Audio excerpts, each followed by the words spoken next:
ذكروك عندي في حديث عابر شوقا فأغرقت الدموع محا.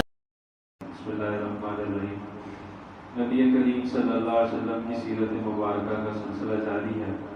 اس میں ہم نے نبی کریم صلی اللہ علیہ وسلم کے خاندان میں کچھ مشہور اور معروف نام آپ حضرات کے سامنے ذکر کیے.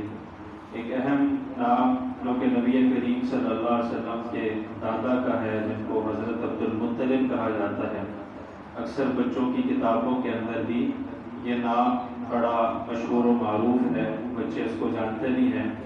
تو ان کا بھی نبی کریم صلی اللہ علیہ وسلم کی ہستی کے ساتھ، آپ کی ذات کے ساتھ ایک بڑا تاریخی پس منظر ہے اور ایک بڑا تاریخی تعلق ہے. ان سے جڑے ہوئے دو واقعات بھی ہیں، لیکن وہ چونکہ تفصیل طلب ہے ان کو بعد میں ذکر کیا جائے گا. آج کی نشست میں فقط ان کے نام کی وجہ کہ ان کا نام حضرت عبد المطلب یعنی عبد المطلب کے نام سے یہ کیوں مشہور ہوئے اس کو سمجھنا چاہیے. ان کا اصل نام تو شیبۃ الحمد تھا. یعنی کہا یہ جاتا ہے کہ جب ان کی ولادت ہوئی تھی تو ان کے سر میں ایک سفید بال تھا، اور شیبہ کہتے ہیں بالوں کی سفیدی کو. تو اس بال کی سفیدی کی وجہ سے اس نسبت سے ان کا نام شیبۃ الحمد رکھ دیا گیا. لیکن بعد میں یہ عبد المطلب کے نام سے مشہور ہوئے، اور اس کی وجہ یہ لکھی گئی ہے کہ ان کے والد جو تھے وہ بچپن میں ہی وفات پا چکے تھے. یعنی ان کی ولادت ہوئی اور ولادت کے کچھ دنوں بعد ان کے والد یعنی جو ہاشم تھے ان کا انتقال ہو گیا. اب معاملہ یہ ہوا کہ ان کی ماں، ان کی جو والدہ تھی، وہ ان کو لے کر پرورش کی نیت سے میکے چلی گئی، اور ان کا میکہ مدینہ منورہ میں تھا اور قبیلہ بنی خزرج سے ان کا تعلق تھا. بہرحال ان کی ولادت اور ان کی پرورش کے تمام مراحل مدینہ منورہ میں ہی طے ہوئے. اور جب یہ کچھ لڑکپن کی عمر میں پہنچے، کچھ بڑے ہوئے، تو ان کے چچا تھے، ان کا نام تھا مطلب، وہ ان کو لینے کے لیے وہاں پر پہنچ جاتے ہیں. اب جب وہ ان کو لینے کے لیے وہاں پر پہنچتے ہیں تو یہ جس حالت میں ہوتے ہیں وہ بڑی پراگندہ حالت ہے. یعنی جیسے غریبوں کا ایک بچہ ہوتا ہے جس کے بدن پر اچھا لباس نہیں ہوتا، پھٹے پرانے کپڑے ہوتے ہیں، بوسیدہ قسم کا لباس ہوتا ہے. تو عبد المطلب جو تھے ان کے بدن پر بھی ایسا ہی لباس تھا، یعنی پرانا ایک لباس تھا.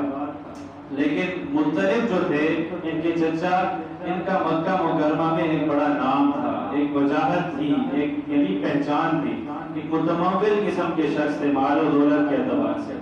بہرحال یہ جب ان کو لینے کے لیے وہاں پر پہنچے، اپنے اونٹ کی سواری پر انہوں نے ان کو سوار کیا، یعنی عبد المطلب کو سوار کیا. اور جب مکہ کے داخلی دروازے کے قریب پہنچے تو وہاں پر کچھ لوگ کھڑے ہوئے تھے جو اس منظر کو دیکھ رہے تھے کہ مطلب کی اونٹ کی سواری پر ایک بچہ بھی سوار ہے. تو انہوں نے پوچھا کہ اے مطلب، یہ بچہ جو تمہارے ساتھ اونٹ پر سوار ہے یہ کون ہے؟ اب مطلب نے خود تو اچھا لباس پہنا ہوا تھا، لیکن جو بچہ ان کے ساتھ تھا اس نے اچھا لباس نہیں پہنا ہوا تھا، پرانا لباس تھا. تو شرم کی وجہ سے، حیا کی وجہ سے کہ لوگ کہیں گے خود تو اچھا لباس پہنا ہوا ہے لیکن اپنے بھتیجے کو اچھا لباس نہیں پہنایا ہوا، تو یہ انہوں نے کہہ دیا کہ یہ میرا غلام ہے. تو عبد المطلب کا مطلب کیا ہوا کہ مطلب کا غلام، یعنی وہ جو ان کے چچا تھے مطلب، ان کے غلام کے نام سے یہ بچہ مشہور و معروف ہو گیا.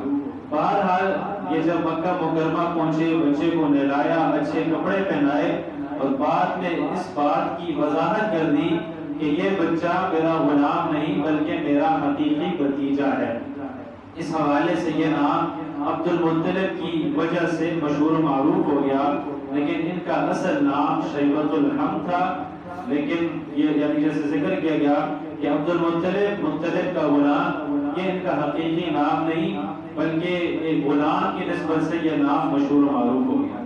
اسی کے ساتھ یہ بھی ذکر کیا جاتا ہے کہ یہ اپنے والد ہاشم سے بھی زیادہ سخی تھے. رمضان المبارک کا مہینہ آتا تو جو روزہ دار طبقہ ہوتا ان کے لیے دسترخوان بچھایا جاتا، تو ان کی سخاوت اور ان کے کھانوں کی وسعت کا یعنی ایک بہت بڑا انتہا ہوا کرتی تھی. تو یہ اس حوالے سے بھی مشہور ہے.